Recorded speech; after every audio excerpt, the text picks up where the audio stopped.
Bon, salut tout le monde. Bienvenue au webinaire sur la publication en libre accès, organisé par la communauté de pratique Accès aux données. Je me présente, je m'appelle Gabriel Pelletier, je suis gestionnaire des données pour la science ouverte à l'Institut neurologique de Montréal. Plus spécifiquement, je travaille avec l'Institut de sciences ouvertes Tanenbaum, qui opère donc à l'Institut neurologique et qui est affilié à l'Université McGill. Je suis aussi, je fais partie de la communauté de pratique Accès aux données. Si vous ne connaissez pas, c'est un ensemble de personnes un peu de différentes institutions à travers le Québec qui sont excitées et passionnées par rendre les produits de la recherche et les données de recherche le plus accessibles possible dans l'esprit de la science ouverte. Et donc, c'est accès aux données, mais aussi donc, tout ce qui entoure les données, y compris les publications, les résultats, les codes, tout ça. Et donc, le webinaire d'aujourd'hui va taper sur dans la publication en libre accès plus spécifiquement. Ça fait partie d'une série de webinaires qui couvre différents sujets. On a eu un webinaire sur les principes FAIR récemment. Donc, il y a celui-ci 2 mois plus tard pour la libre accès. Et on va aussi traiter des sujets comme les licences, et les données ouvertes plus généralement dans les prochains webinaires. Si vous voulez vous tenir au courant et rejoindre la communauté de pratique, il y a un lien qui a été mis là, dans le chat. Donc, c'est un lien pour accéder à la communauté de pratique sur Mattermost, qui est comme un genre de Slack, mais open source et donc beaucoup mieux, et géré par nous.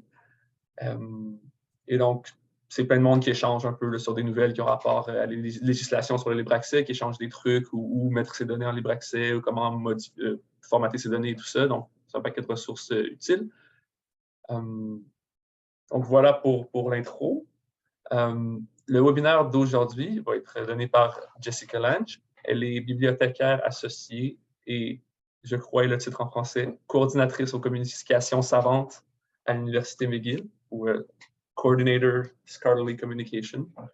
Donc, en gros, elle travaille aux bibliothèques de McGill et puis elle aide la communauté de la recherche à McGill à naviguer le système un peu compliqué là, de publication scientifique afin que nos travaux de recherche soient accessibles en libre accès le plus possible.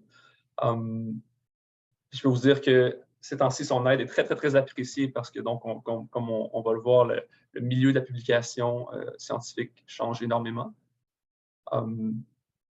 Et il y a des nouvelles recommandations ou demandes des organismes subventionnaires qui sont un peu difficiles à naviguer, puis on ne sait pas trop qu'est-ce qui est correct de faire et qu'est-ce qui fit avec les recommandations des organismes subventionnaires. Donc, elle est là pour nous aider.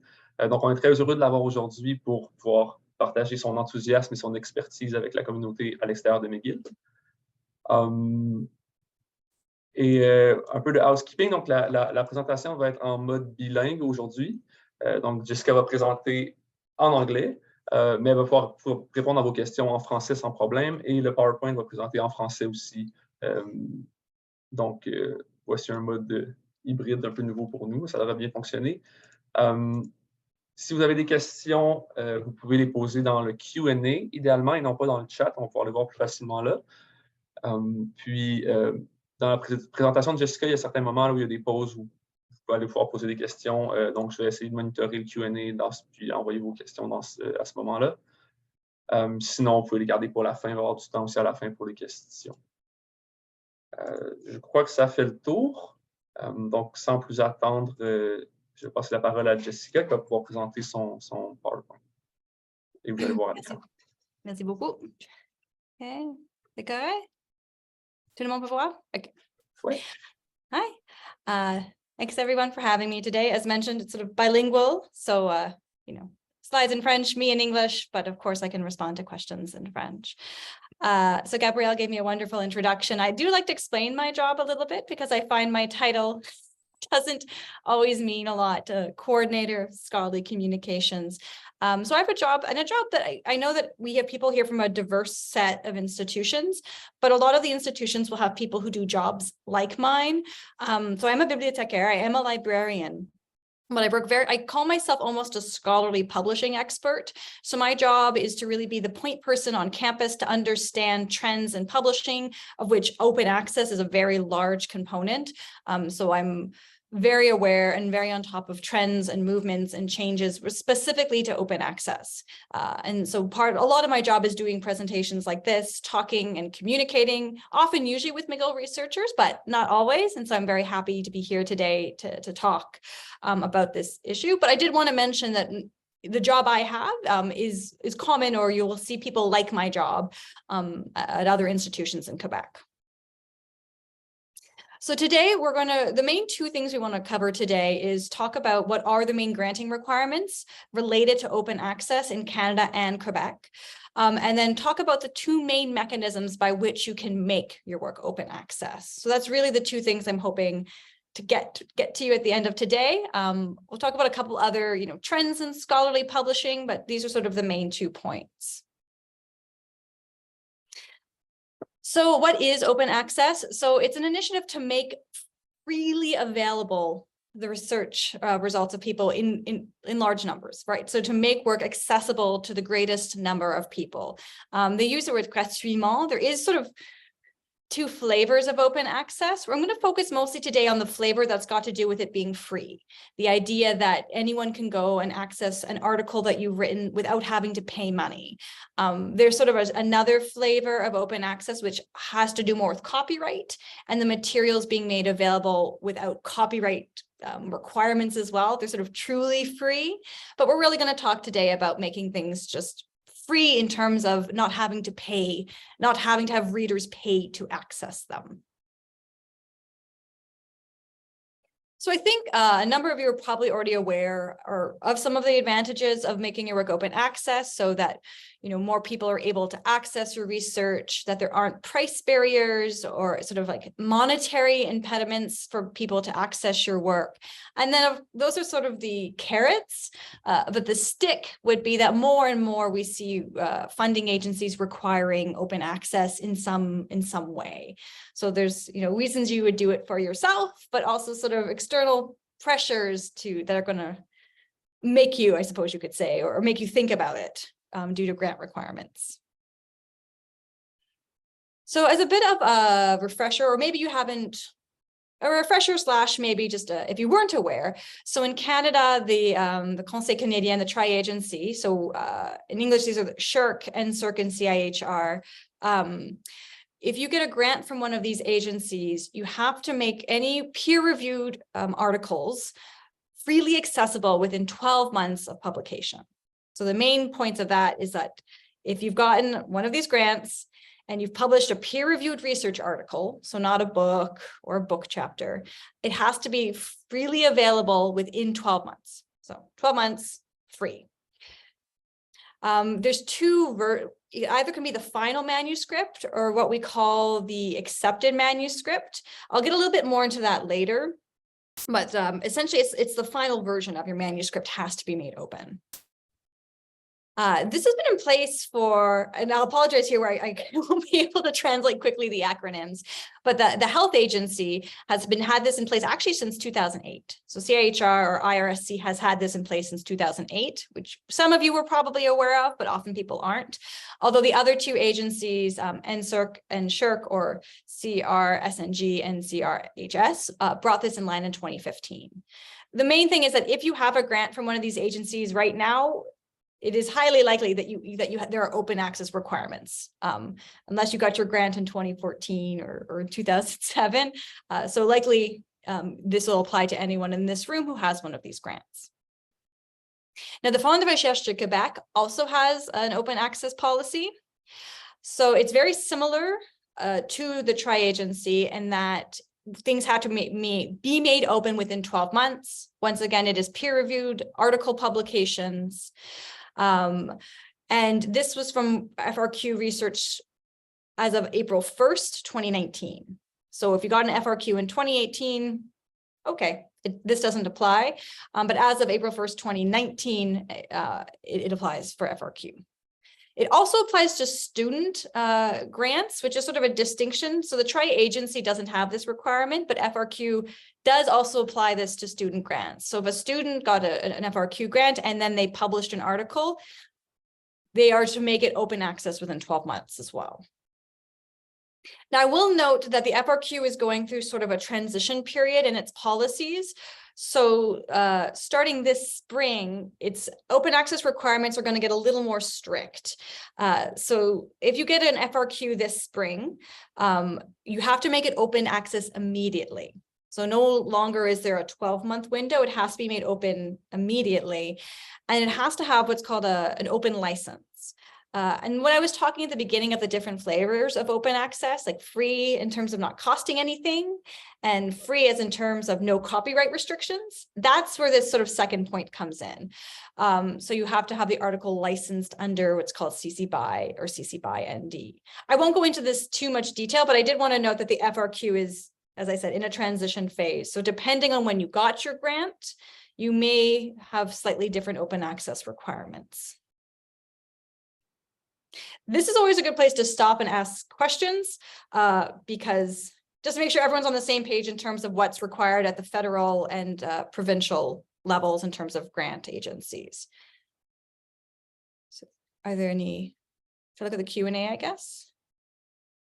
Yeah, there's no questions in the Q&A. There's one about will the webinar be available or the recording? And the answer is yes. Yeah. Somewhere on the YouTube channel, and Cecile will put the link in the chat during the presentation. Okay. All right. So everyone feels good about the grant requirements. Yeah, so there's a question that just popped in. How is CC licensing obtained? That's a good question. Yeah, so if, say, you got an FRQ this spring. So CC licensing is usually offered by the journals themselves. So say you apply, you submit to PLOS, I'll say PLOS or BMC.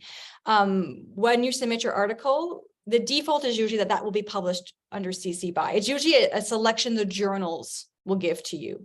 So not all journals will offer this as an option.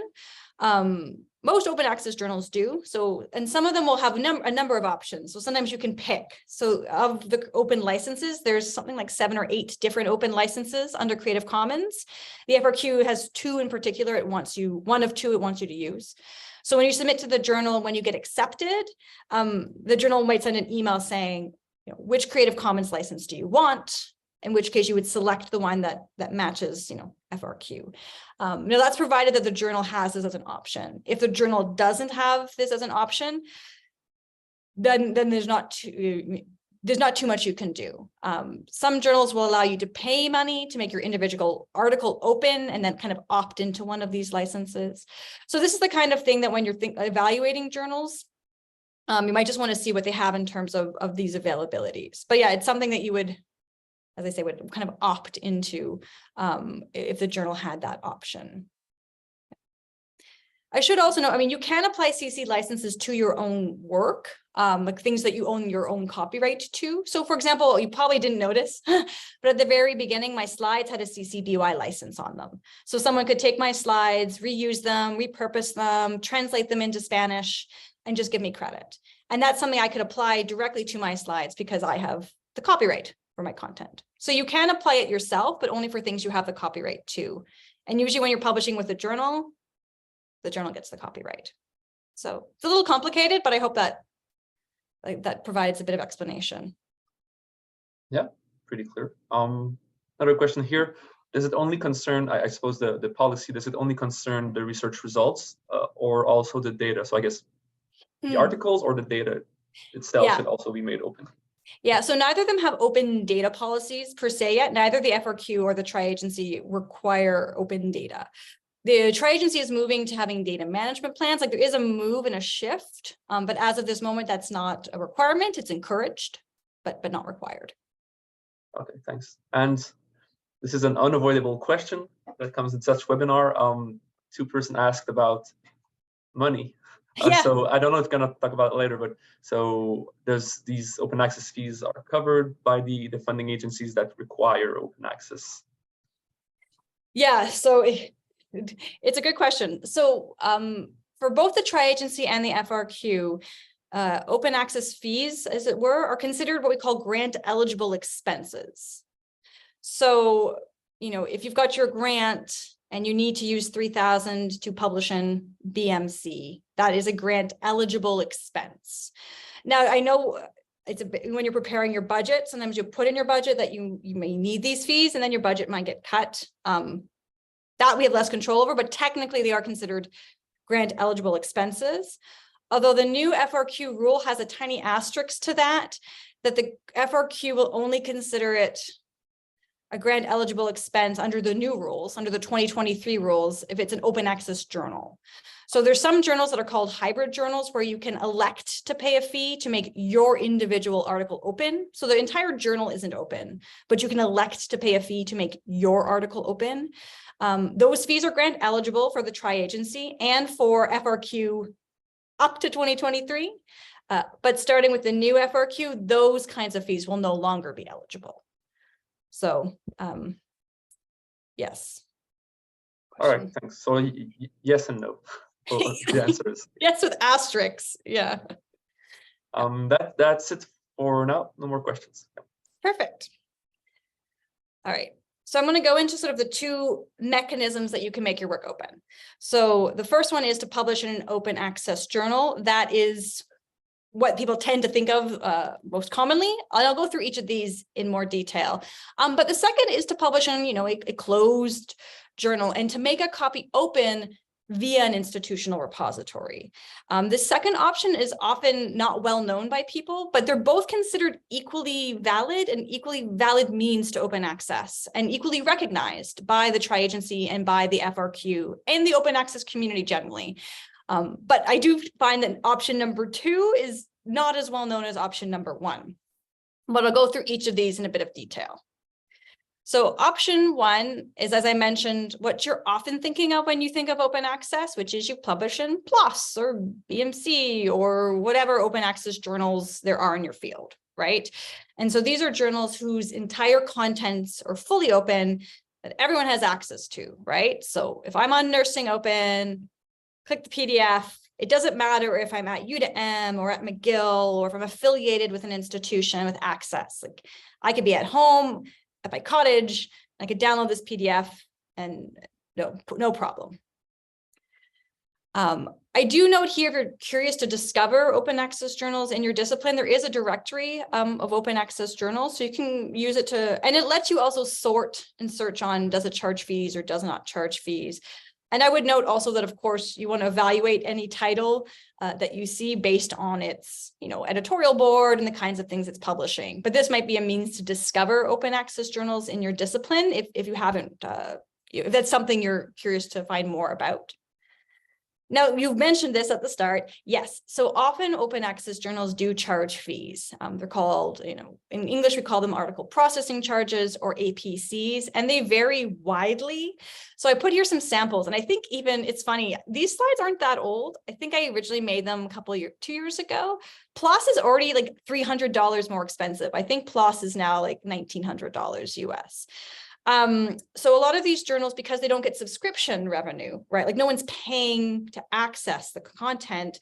The model they've adopted is that the author pays upon acceptance. And so as you see here, I've listed a couple of different examples of fees. Now there are some open access journals that don't charge fees. These are more common in the humanities and social sciences than in the health sciences. But I did want to mention that they do exist. Often these journals that are open access and don't charge fees are supported by societies or scholarly associations, and that's why they're able to do that. So I just wanted to mention that those journals do exist, but you may find them less commonly in health sciences. And if you're curious why the APCs are really divergent, I mean, the sort of cynical answer, but the answer that has been somewhat backed up by research is just they charge what they think they can get, essentially. So more prestigious journals, charge more. That's why Nature Communications is almost $11,000 or something. I don't think it costs $11,000 to make an article at Nature, but so there's some evidence that it's based a little bit on what we call prestige of the journal and what they think they can get, unfortunately, from authors. If this is I linked to some references and papers if this is something you're interested in reading more about. So I should note, though, that there are a number of institutions that have some kinds of discounts. So you want to look at your library's website. So I've listed here RCDR or CRKN. So that's the national consortium that does a lot of the licensing negotiations for Canadian universities and Canadian university libraries. And so they've often been able to negotiate like discounts, sometimes they're small, sometimes they're like a 25% off, and sometimes they're big. Some of them are 100%. It depends on the publisher. So I've linked to here. You can often find these on your library's website, but I've also linked to RCDR's website where you can see the publisher and then I believe the institutions that have opted in to that agreement for that publisher. So for example, Wiley and Sage are two pretty big ones that they just signed that a lot of institutions have access to. Now, I should note that there's obviously a lot of exceptions to some of these agreements. So in general, it's based on the corresponding author's affiliation. So if McGill, for example, has access to the Sage discount, I believe U2M does as well. But the only way they get it is if the corresponding author is listed as being at McGill or being at U2M or what have you. That's just how they figure out the affiliation. And usually these are opt-in. So it's really worth your time to figure out what's available, because what tends to happen is you get sent an email that says like, do you want to opt in? But people sometimes delete them. They think they're being asked to pay money, like they don't know. So awareness of what these agreements are can be really beneficial. So you can opt into them. They're not a default. And usually they only apply to certain journals. So each publisher kind of has a different way of doing it. All that to say, definitely go out and see what's available to you at your institution and see if you can find journals that, this might be a good option for you. Now, I don't think I can talk about open access right now or in general without mentioning a little bit about predatory publishing. This has come up a little bit more frequently. There's been some scuttlebug. There's been some issues recently, particularly, I think this has been in the news a little bit more recently. So a predatory journal is an exploitative model of open access. So what they would do is they would take the publication fees. So, in theory, imagine you could put up a website and call it the Journal of Jessica. And someone submits to it and say, give me $500. And then I put the PDF up and walk away. So these are journals that take, these APCs, these OA fees, but they don't really do any kind of quality work on it. They don't, peer review is kind of cursory or non-existent. They don't do layout. They kind of just take the stuff as is, take the money and put it up. So the peer review process is, not very well run. Maybe there's no editorial impact in input or review. It's published as is without many modifications. And I should also note that unfortunately this applies beyond just articles nowadays. We have seen this happening with books, with theses, as well as conferences. So anyway, that's just a note that there are journals out there that do have these practices. So some things to keep aware of if you're kind of concerned or curious. I always tell people, if you've been solicited, you really want to take a second look at that email. So if someone sent you an email asking you to submit to X journal or take a second look, see if it looks right to you.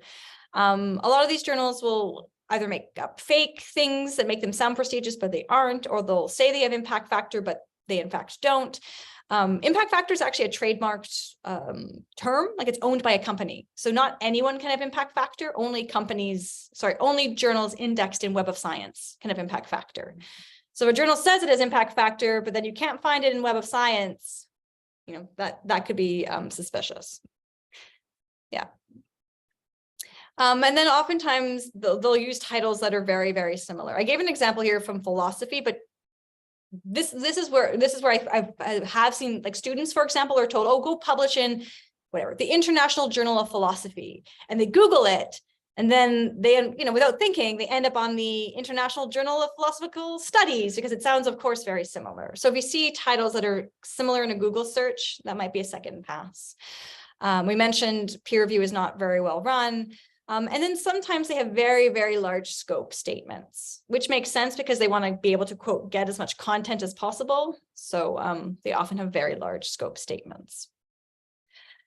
So McGill, and I don't believe any Quebec institutions, to my knowledge, create lists. We're often asked, oh, is there a list? Like, is there a list of the bad journals? McGill doesn't have one. We don't keep one. There are thousands of journals and things change far too much for that to be something we can effectively manage.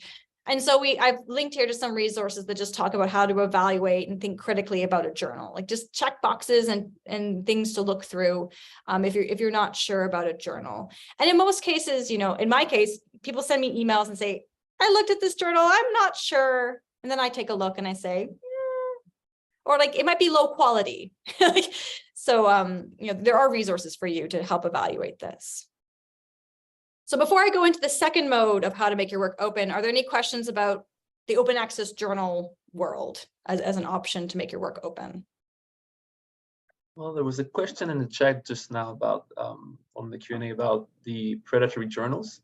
And so the question is, do you know of any organizations we can ask, or any organizations we can support in the goal of dismantling the publishing racket of predatory journals? And is there something you can do as an individual to help? Yeah, it's too bad. Like there's an organization called OASPA, OASPA, which is the Open Access Scholar. I cannot remember the full acronym, but it's OASPA. And so they're meant to be an association for like legitimate scholarly journals. It's meant to be kind of a mark of, like, it's an association that's well regarded and internationally based. So journals that belong to OASPA are meant to adhere to certain, standards and certain quality. And if someone notices something bad, you can send in, an email, and they have an investigative process. So there are organizations like that out there.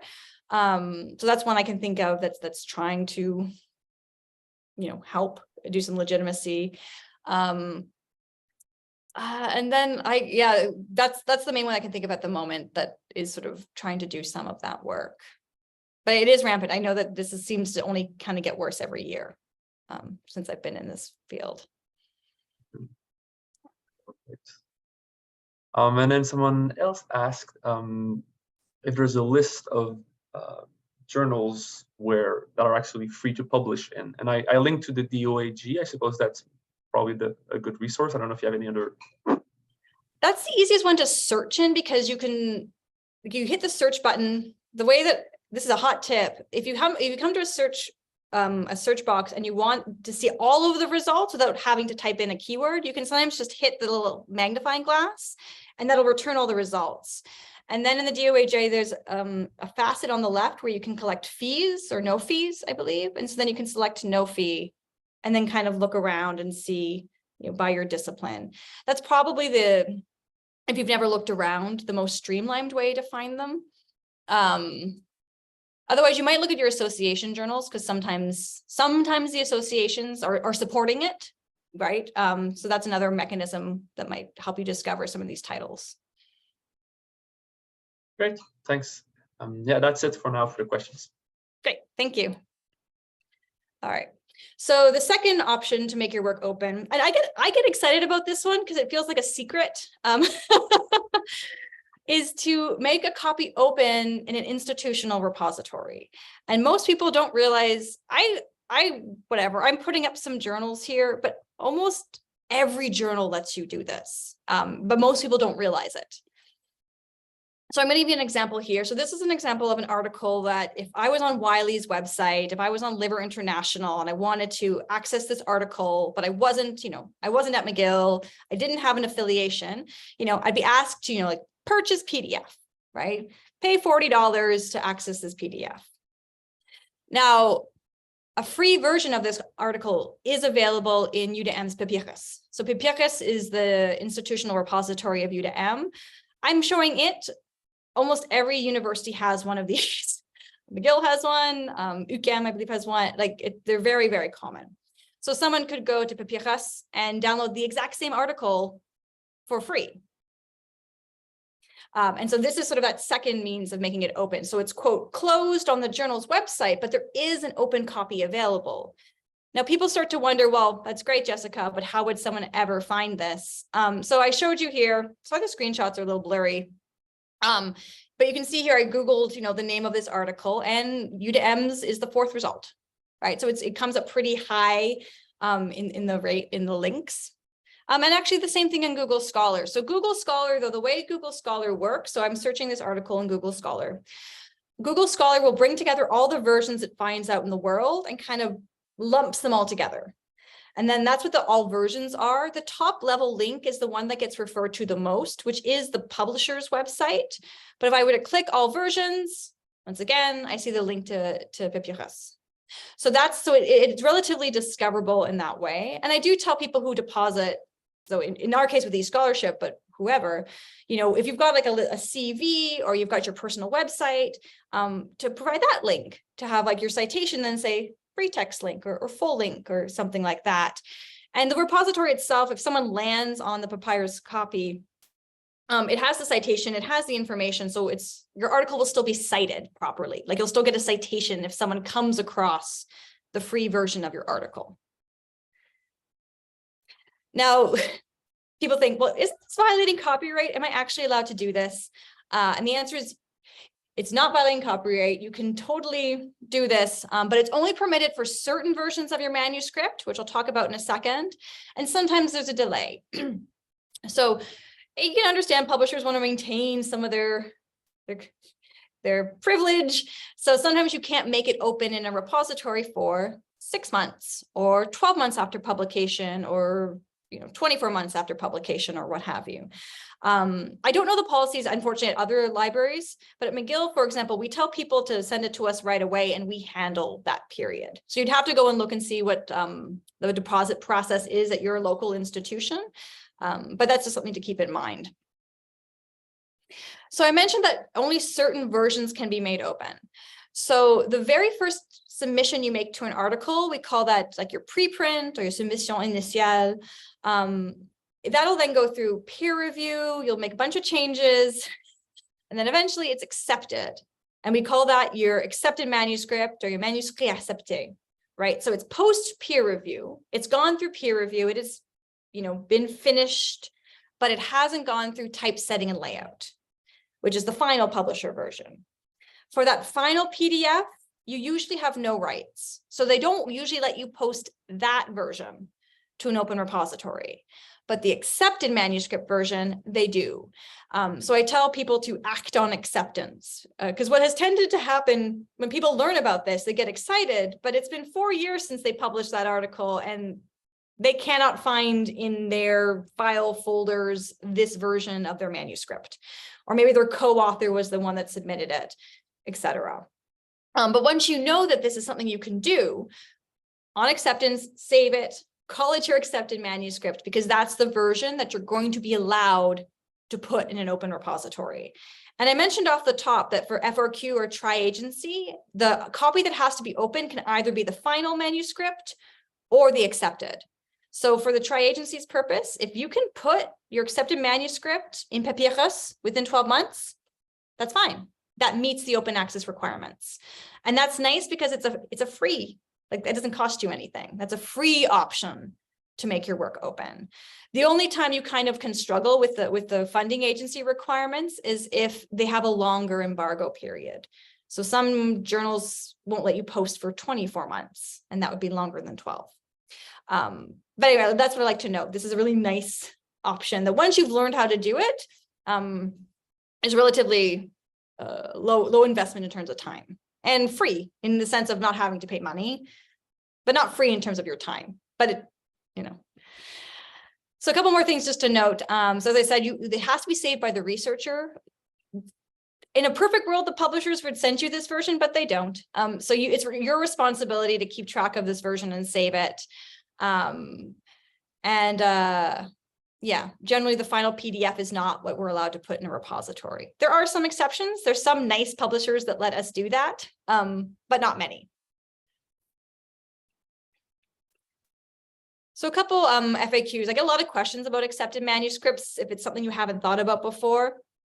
So it's not the proof of your article, because the proof has gone through layout, right? It's gone through some kind of what they call publisher enhancement. The publisher has done something to it. So it's the one before that step. Sometimes it is a Word doc. Yeah. which is fine. So it won't look as nice, but yeah. And can you find it in the editorial management system? And the answer is sometimes yes. I've linked here to a guide. Unfortunately, it's only in English, unfortunately, but that shows you where in, Elsevier's editorial management system, you might be able to locate this version of your manuscript. Before I talk about preprints, I think this is a good place to pause and ask if there are questions about accepted manuscripts and institutional repositories. No questions that I can see. Nope. Excellent. I often say, I'm like, that's the thing I want everyone to take away from this. If you take away anything, is saving your accepted version of your manuscript. They did ask that I speak a little bit to preprints, because that is sort of a trend we're seeing a little bit now in scholarly publishing. So we saw the different versions. So the preprint is the initial submission to the journal, right? It's the very first thing you send into the journal. Now we're seeing more and more of what we call preprint servers. So some of you may have come across like medRxiv or bioRxiv or psychArchive. There's other archives, but those are the three biggest in sort of the medical and life sciences. So preprints serve a kind of a different purpose than what I was sort of talking about with putting it in an institutional repository. So putting your accepted manuscript in an institutional repository is really kind of about long-term preservation and access to sort of the final version of your manuscript. Preprints are really out there. They're meant for the rapid dissemination of research results. That's why they took off during the pandemic. If I were to show you a graph of how many submissions medRxiv got before March 2020 and how many it got after March 2020, it exploded. Because as you know, publication legs can be very long. So people had a fear, or rather, people wanted their research to get out as quickly as possible. So for as many readers, because they didn't want to wait 2 years, for this COVID, whatever they were researching to be made available. So that's what preprints and preprint servers really serve to do, is to kind of rapidly get research out. So of course they're free, posting on medRxiv doesn't cost you anything. Sometimes people will give you feedback on your manuscript. There's some evidence that you might get increased engagement or attention or citations later on. I've put here 2, tweets that talked about people's positive experiences with different servers.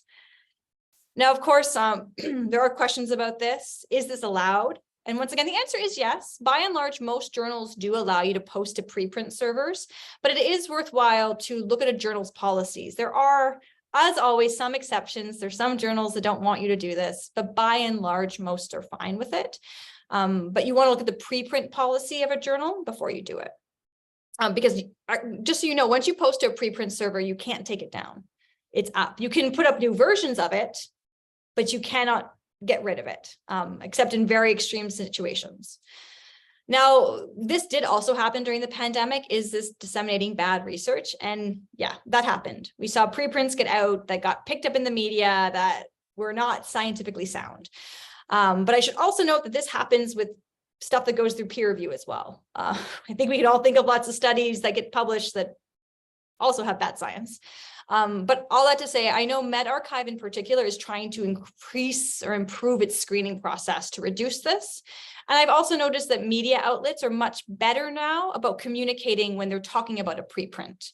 I think they were early in the pandemic, they just would be like, new research. And now there's much more caveats like, this article, which has not undergone peer review. So I've seen better literacy on the part of journalists in this area. And also the servers are trying to be better about doing a little bit of screening. So not perfect, of course, and this can happen. So I just wanted to note that. And then a couple other questions about preprints. So they do get picked up in Google Scholar, which some people like. And it should end up matching the citations of your final paper, so long as you haven't fundamentally changed like the title and authors of your paper. Google Scholar is a dumb robot, essentially. So it's just trying to match titles and authors. So if your preprint has a title, but then you change your title a lot throughout the process, it may or may not pick it up. But if they're the same, the citation should get found and get put together. And then also the nice thing is these preprint servers also Once your article is finally published, there'll be a link. So you can see here an example from medRxiv. So here's the preprint, and there's a link to the final DOI. So if someone did land on this, they can also go off and find the final version. Questions about preprints and preprint servers? Not about preprint, but a question popped up about the institutional repositories section that you just talked about. So how does that work? How do we submit that? Well, that question says, actually, how do we submit a preprint for institutional deposit? So not exactly the articles, but so I suppose the process is the same. Is it through the librarian or directly through Papyrus or through eScholarship, depending on your institution? Yeah, sorry, before I came, I kind of looked and tried to see how Papyrus works versus like McGill. So for McGill, we have an online form. Like if you Googled eScholarship McGill deposit form, for example, you would land on a form that you just fill out and attach the PDF to, and then we take care of the rest. I think Papyrus is slightly different in that I believe you kind of make an account with their repository and upload it yourself. So you'd have to kind of look at each of your institutions. They'll all have the information about how to submit, but they are unfortunately a little bit different. Each institution will do it slightly differently. Yeah. But you can always contact the librarian and ask. Go on chat. Like all libraries have these little chat widgets now too.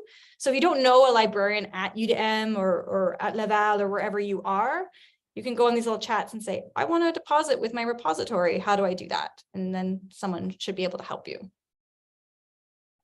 Okay, thanks. Yeah, that's it for now. Okay. Yeah, so I did link to here. So institutional repositories are great. They're free, fully accessible anywhere in the world. In general, you do have to be affiliated with that institution to be able to deposit. And as I mentioned, they meet tri-agency and FRQ requirements, pending these sort of periods of time, if you can do it within so many months. So I've put here a link to the different institutional repositories in Canada. So you can go and find the institutional repository at your own institution. Now, what might happen is maybe your institution doesn't have a repository. This sometimes happens if you're at a smaller institution or, a local health network or something that's not, with UDM or McGill. There is a list of what we call adoptive repositories. So these are repositories who've agreed to take content from people who don't have an option otherwise. So actually McGill is one. So McGill is an adoptive repository. So if you don't have a dépôt institutionnel, you can email us and we can take your content. So I put the link to both of those lists there. All right. This is a question that comes up often, like, what if I put it on ResearchGate? Is that open access? And the answer is, unfortunately, it's no. Because these systems do require you to log in often, right, to access content, that is not open. If I need to give up personal information, that's not open access. They don't have any sort of preservation mechanism. So ResearchGate could decide tomorrow to shut down. I mean, we've lived probably long enough through the era of websites coming and going. So ResearchGate could close tomorrow and all that content could disappear. So that's another reason it has to be open access kind of forever, like in perpetuity. And even if you tried, a number of copyright agreements don't even really permit it. The publishers are very, very wary of ResearchGate. So most copyright agreements won't allow you to even post the accepted manuscript, technically, to ResearchGate. So just a note. And it's the same for personal websites, which isn't to say like you can post to a personal website, but it's not open access in that it'll be around forever necessarily.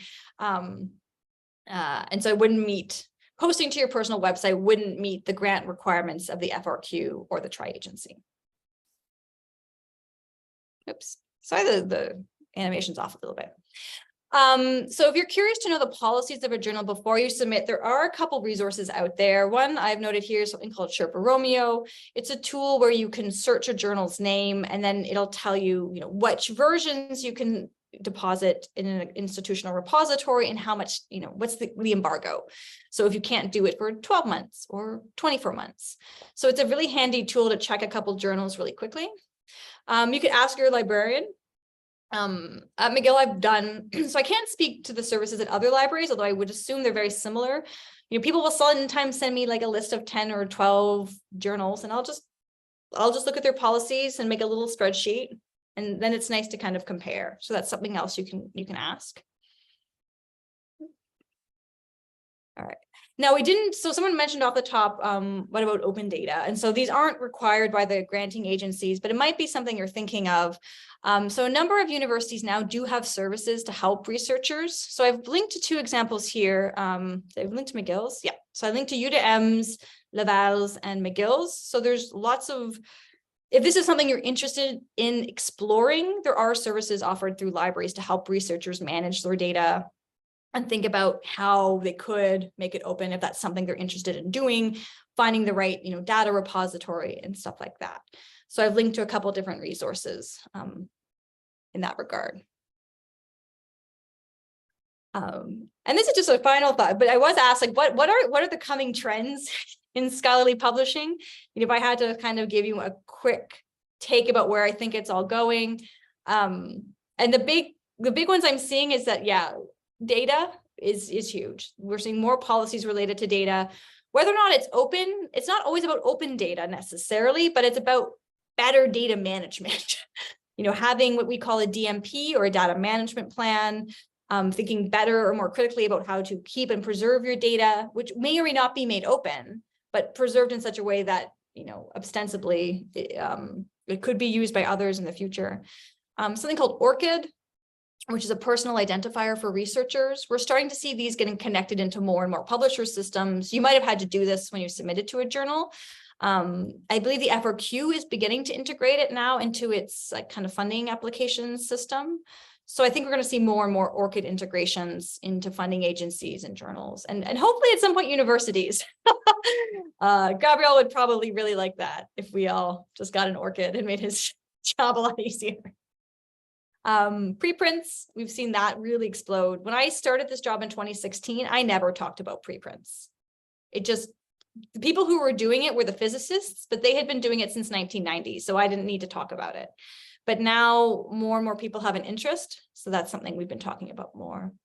And the last area that we've seen a lot of discussion, so as you've probably noticed, APCs, these open access fees, are just getting bigger. Like every year they are going up past inflation, like a lot of things. And so there's been now a desire to look into what we call libre accès diamant, so diamond open access. So these journals that are open but don't have author fees.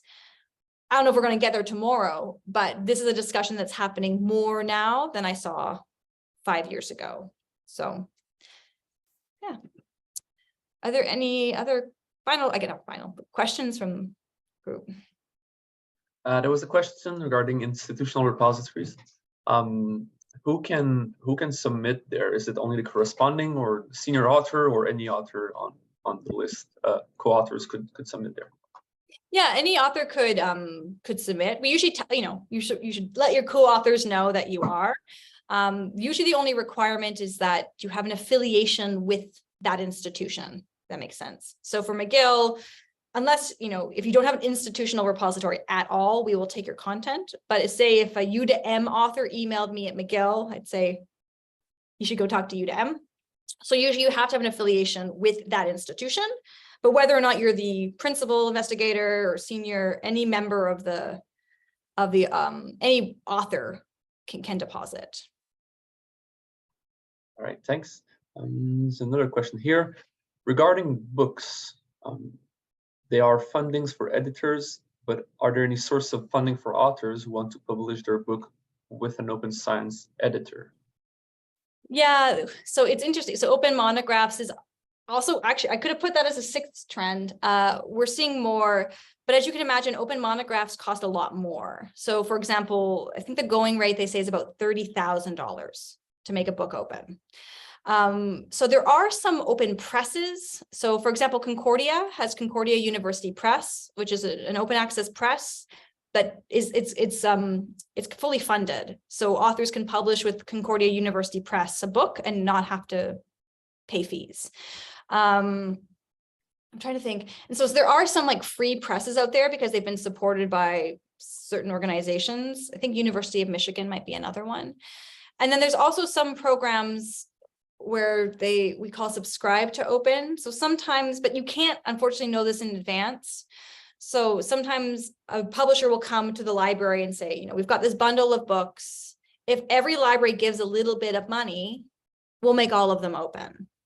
But unfortunately, if you as an author can't really opt into knowing if your book is going to get into those pools. So you could inquire at your library, but I'm not aware of any kind of like standardized funding available to make monographs open. So usually I suggest finding the presses that are free, like open presses that don't charge fees. And if you want to email me afterwards, I have a little list of them I've kept that I could send along. Okay, super. Yeah, that's it. Okay. Well, and I'd like to thank everyone for, I'll put the slide, I'll put that in the chat, I guess. Apologies, I'll have to like exit here to put that in the chat. Sorry, should have prepared my copy. But yeah, take a moment to please. Yeah, if there are any more questions, yeah, go ahead. We can give a few minutes to see if it goes in. Oh, thanks, Gabriel. I didn't see you putting all these links in the chat. That's great. Yeah, I was trying to keep up. Oh, there was someone asked, so I'm not sure which link that was. So asked about when you talked about the list of institutional repositories who do allow others not affiliated with them to submit. So is it the OSAP or was it another organization that lists? No, it's through CARL. So I think it's called the CARL Adoptive. Let me find it. Adoptive Repositories. Yeah, I'll put that link in the chat right now. Yeah, there's something like 6 or 7, of which McGill is one, that have kind of agreed to fill this role. So that's the English, but there's a French side to CARL's website also. Okay. In any case, the links are all in the presentations which you linked to. So good.